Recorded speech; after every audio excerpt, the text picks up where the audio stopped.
ladies and gentlemen, sons and daughters of Africa, I stand before you not to speak of a politician, but to speak of a phenomenon, not of a man drunk on power, but of a young lion who roared in the face of imperial arrogance.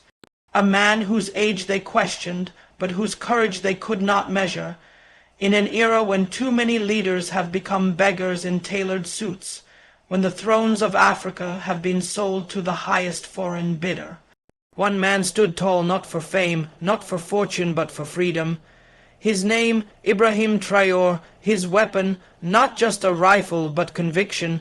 His mission, not just to lead a country, but to awaken a continent. He is the reminder that Africa does not lack minerals, it lacks men with backbone. He is proof that youth is not a curse, but a call to rise, resist, and rebuild.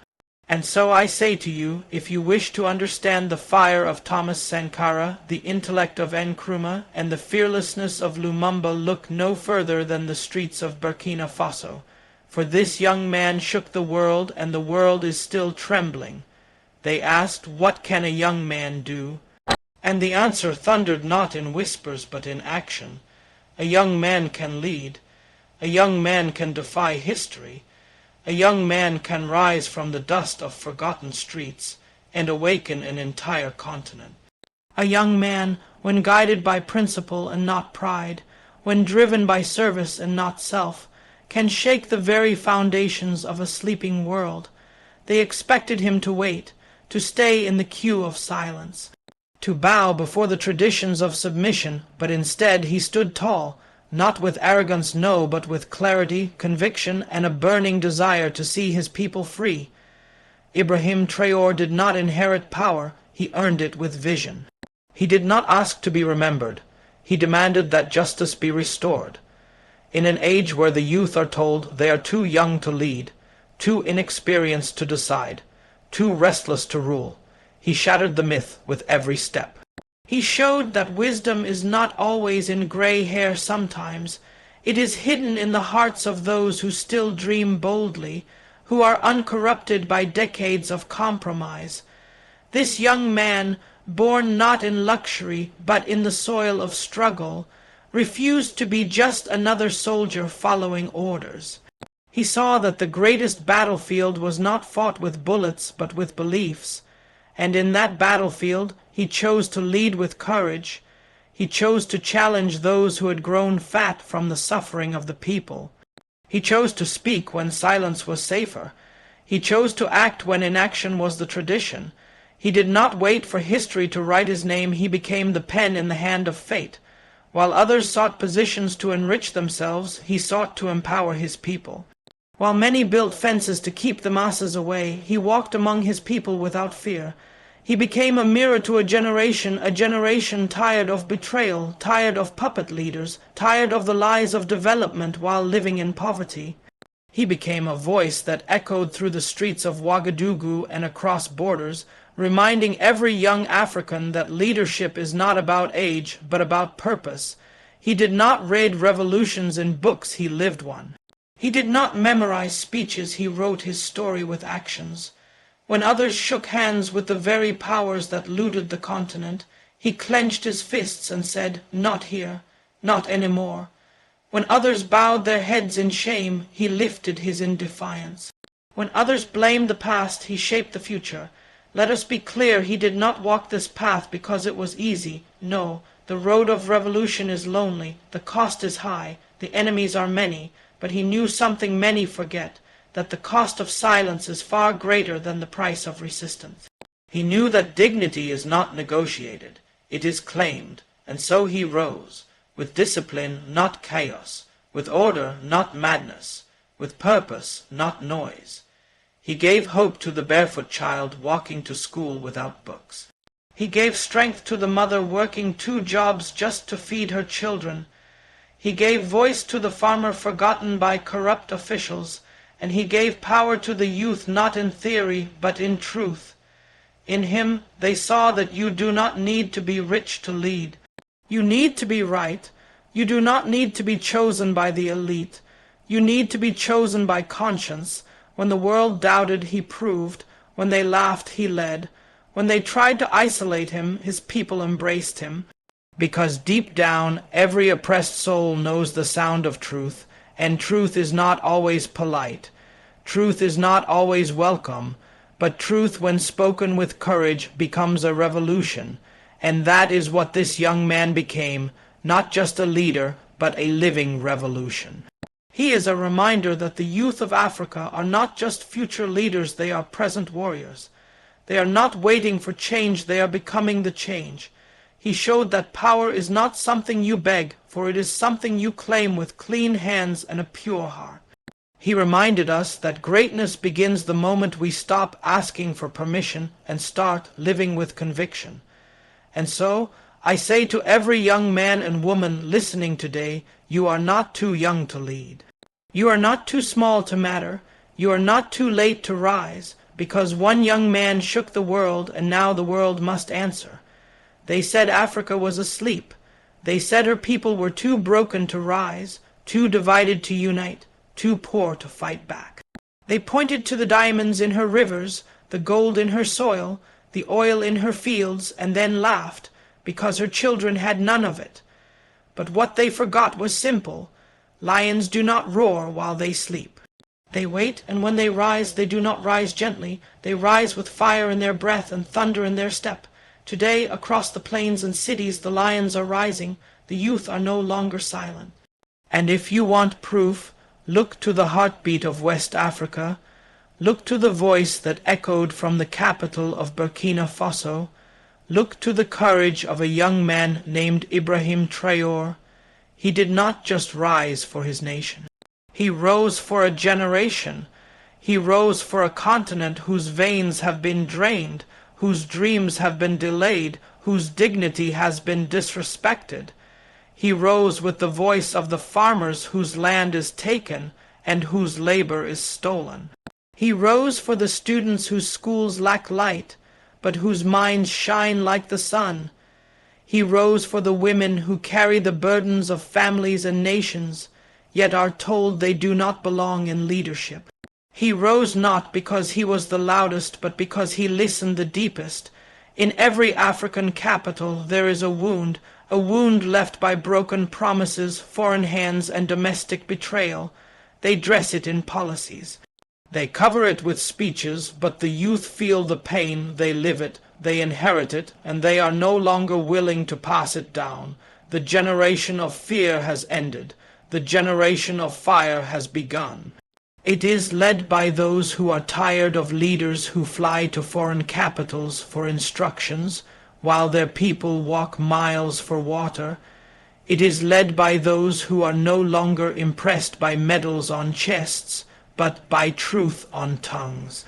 It is led by young men and women who, like Ibrahim Traore, understand that Africa does not need more managers of poverty, it needs architects of freedom. You can see it now in the eyes of the youth from Dakar to Dar es Salaam, from Bamako to Nairobi. The fire is burning, not in violence but in vision, not in chaos but in clarity. They want an Africa that is respected, not pitied, an Africa that trades fairly, not desperately, an Africa that stands tall in the Council of Nations, not one that begs at the back door. And they are no longer asking, they are acting, they are organizing, they are learning, they are reclaiming, and they are rising. Ibrahim Traore did not need to shout slogans. His very presence, disciplined and defiant, was a statement. His refusal to be controlled by external puppeteers became a spark, and that spark traveled through conversations, through social media, through music, through marches, and soon the youth realized they were not alone, that the struggle of one African nation is the struggle of all African nations, that when one lion roars, others awaken. They tried to call it a phase. They tried to reduce him to a rebel. But what they saw was not rebellion, it was resurrection. The resurrection of African pride, the resurrection of African unity, the resurrection of African leadership that serves its people, not foreign banks. And with that resurrection came a realization. The age of begging is over. The age of bargaining is here. The age of obedience is dead. The age of ownership is now. Let the world understand this clearly. The new African generation is not anti-anyone. We are not against nations. We are not against progress, but we are against exploitation. We are against theft disguised as aid. And we are against the idea that African dignity can be bought with grants and smiles. We want partners, not masters. We want justice, not charity. We want peace, not submission. And above all, we want to stand not in the shadow of foreign flags, but in the sunlight of our own. Ibrahim Traore has become more than a president. He has become a mirror reflecting what African youth can become when they believe in their power, a mirror reflecting what African nations can achieve when they reject fear, and in that reflection we see something many thought had died: hope. Hope rooted in courage, hope backed by action, hope that no longer whispers but roars. So now, let them come with their cameras and capture this moment. Let them write their headlines. Let them analyze, criticize, and speculate. But they must understand one thing: the continent they thought was sleeping has awoken, and it is led by lions who will not go back to sleep, because the silence of yesterday has become the roar of today. True leadership is not measured by how much one owns, but by how much one is willing to give up. It is not proven by the palaces one builds, but by the burdens one carries for others. A real leader does not rise above the people to rule them, he walks among them to serve them. That is the difference between power and purpose. That is the line that separates those who decorate their lives with luxury and those who dedicate their lives to liberation. And when we look to the example of Ibrahim Traore, we see that rare quality, the ability to choose sacrifice over comfort, to choose responsibility over reward, to choose the people over personal gain. He had every opportunity to follow the script written by generations of rulers before him, to sit in silence, to sign the contracts that sell his nation piece by piece, to eat at tables set by foreign hands while his people starved just beyond the gates. But he refused. He did not come into power to enjoy it. He came to use it as a tool, as a weapon, as a shield for the forgotten. While others saw leadership as an inheritance, he saw it as a mission. And when you are driven by mission, the seduction of luxury cannot blind you. In a time when too many leaders wrap themselves in imported suits and forget the dust of the villages they came from, this young man remained grounded. He rejected lavish entourages. He cut the excess. He wore the uniform of a servant, not the robe of a king, and that frightened those who had grown comfortable, because when one man refuses the gold, it forces others to explain why they keep chasing it. When one man chooses to sleep simply, it exposes those who build castles on the backs of the poor, and so they feared him not for his weapons, but for his example. He reminded his people that leadership is not a shortcut to wealth. It is a long road of sleepless nights, hard choices, and constant service. It is not about making deals in hidden rooms, but about standing in the open and declaring, "I will carry your pain with you." That is why the people followed him, not because of propaganda, not because of fear, but because they saw something they had not seen in a long time: honesty, integrity, the kind of rare moral clarity that does not need microphones to be heard. His presence was powerful because it was humble. He did not speak in arrogance, but in urgency. He did not point fingers without taking responsibility, and in doing so, he became the most dangerous kind of leader, one who cannot be bought, one who walks away from comfort so his people may walk toward justice. He did not lead from a safe distance. He was there, in the streets, in the villages, listening, learning, living the reality of the people he served. And that made his leadership real. Let us be clear, Africa has no shortage of resources. We are rich in minerals, rich in land, rich in culture. But for too long we have been robbed not just by outsiders, but by insiders who confuse leadership with ownership. They climb to the top and forget who pushed them up. They eat while the nation starves. They travel the world while their citizens can't afford clean water. But the people are watching now. They are awake. They no longer want speeches. They want sacrifice. They no longer want promises. They want proof. They no longer want leaders who live above the law. They want leaders who live under the oath.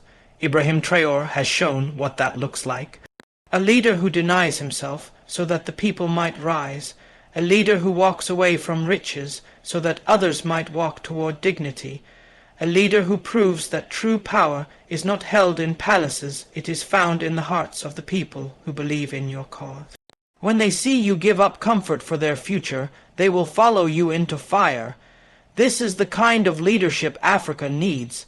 This is the kind of leadership that turns nations around, not puppets in expensive offices. Not rulers clinging to power, but servants who see leadership as a duty, not a throne. The world may not understand it.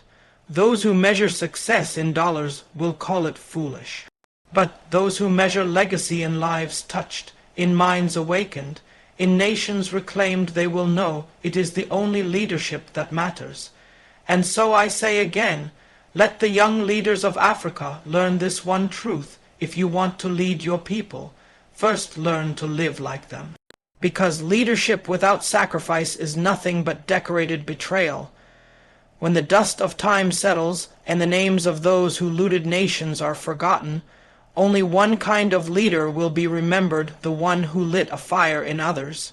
The one who did not simply fight for freedom, but who made others believe that they too could fight. The leader who didn't just lead, he created leaders. That is the legacy that lives forever. That is the legacy of Ibrahim Traore. Because in him a generation saw not just a soldier, not just a president, but a reflection of their potential. He became proof that greatness can wear humble shoes, that courage does not need age, that patriotism is not inherited, it is chosen, it is lived, and it is earned.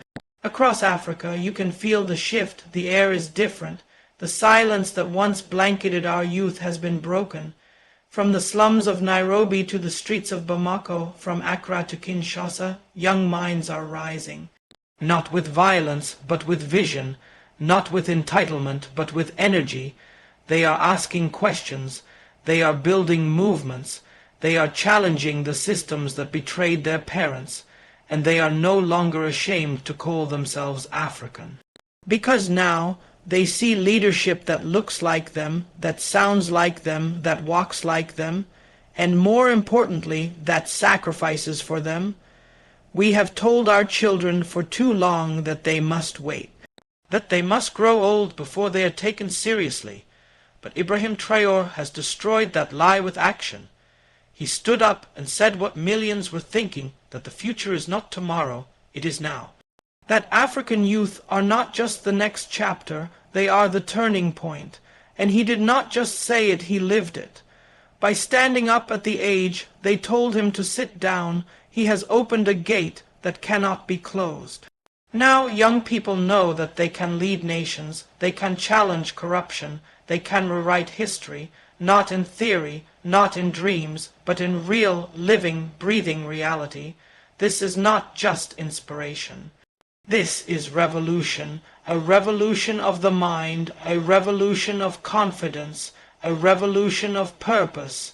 And the beauty of it is this: it cannot be stopped by bullets, it cannot be silenced by fear, because once a generation wakes up, it does not go back to sleep. Once the youth see that they have power, they will not beg again. They will organize, they will unite.